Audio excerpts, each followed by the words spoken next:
Hai, saya Wahyu Priyo dari Sekolah Tinggi Farmasi Indonesia. Di video kali ini saya akan membahas apa sebenarnya perbedaan lubrikan dan glidan dalam penggunaannya sebagai eksipien dalam sediaan solid. Dalam sediaan solid farmasi, itu banyak sekali bentuk-bentuk sediaannya. Bisa granul, bisa serbuk, granul instan, serbuk instan, atau mungkin kita biasa mengenal kapsul atau tablet. Nah, dalam penggunaannya sebenarnya dalam proses formulasi dibutuhkan satu eksipien. Bisa lubrikan, bisa glidan, bisa pengisi, bisa pengikat, bisa penghancur, dan lain sebagainya. Dalam video ini saya akan membahas lubrikan dan glidan. Bagaimana posisinya dan bagaimana sebenarnya perbedaan lubrikan dan glidan ini dalam penggunaan.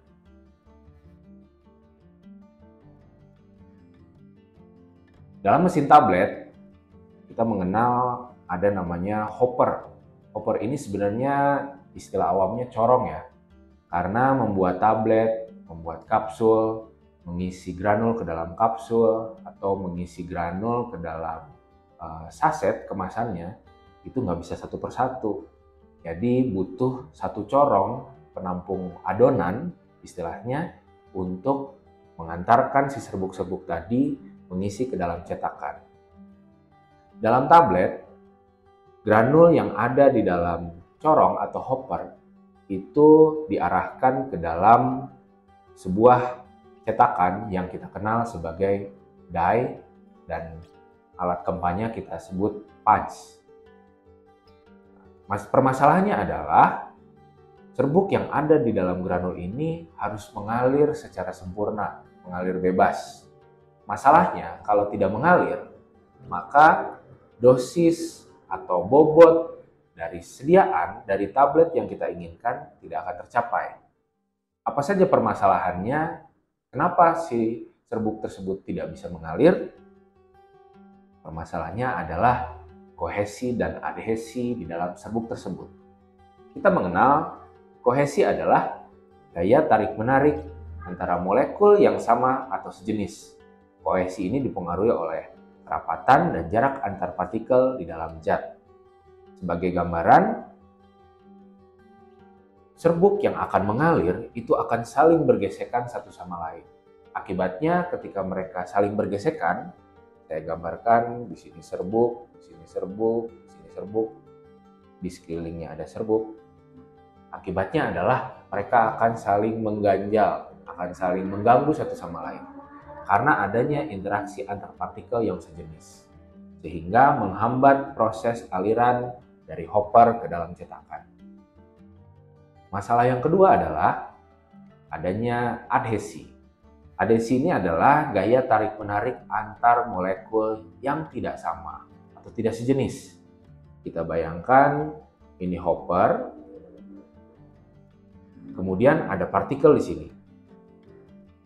Akibatnya adalah partikel akan terganggu alirannya karena bergesekan dengan alat.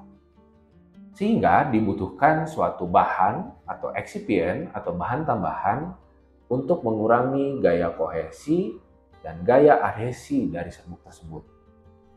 Kita gunakan glidan dan lubrikan.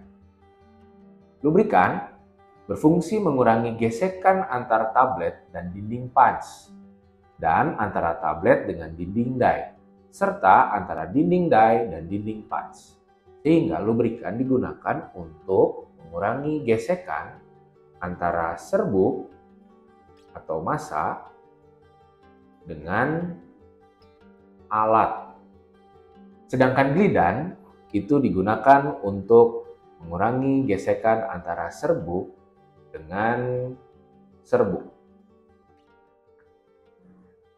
Sehingga dapat disimpulkan lubrikan mengurangi gaya adhesi, sedangkan glidan mengurangi gaya kohesi.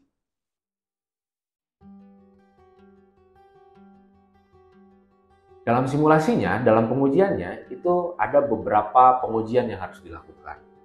Di antaranya pengujian flowing ability dengan alat namanya flow tester atau biasa kita kenal dengan corong getar. di mana serbuk dimasukkan ke dalam satu corong.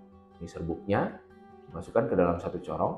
Kemudian kita menghitung berapa waktu yang dibutuhkan untuk setiap gramnya atau setiap 10 gramnya serbuk itu mengalir.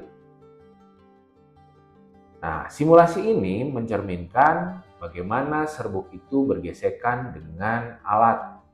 Corong itu alatnya. Itu adalah simulasi ketika corong itu ada di mesin tablet, yaitu hopper. Sehingga dalam simulasi ini dapat diketahui berapa berat serbuk dibagi waktu. Dan satuannya berarti gram per detik. Syaratnya, serbuk yang baik itu memiliki laju alir 10 gram per detik. Kita butuh stopwatch, kita butuh corong getar ini. Selanjutnya, kita juga bisa menguji sudut istirahat. Ketika serbuk ini turun, dia akan membentuk satu gunungan. Di sini diketahui diameter, kemudian ada tinggi. Sehingga kita uji berapa derajat sudut yang terbentuk. Tergambar dari tangan -1.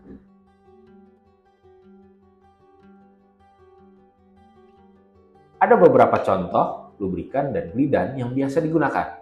Di antaranya kalsium stearat, kalium stearat, magnesium stearat, talkum, aerosil, asam stearat, dan lain sebagainya. Sehingga ini banyak sekali digunakan dalam proses pembuatan sediaan-sediaan solid. Tapi jangan lupa, lubrikan dan glidan yang biasa digunakan itu memiliki sifat yang rata-rata hidrofob atau tidak menyukai air. Sehingga akan ada kemungkinan lubrikan dan glidan ini menghambat proses pelarutan, disintegrasi, disolusi dari suatu bahan. Kita akan bahas mengenai disolusi, disintegrasi di video lainnya.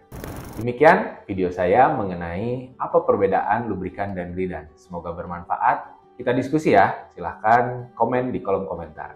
Terima kasih.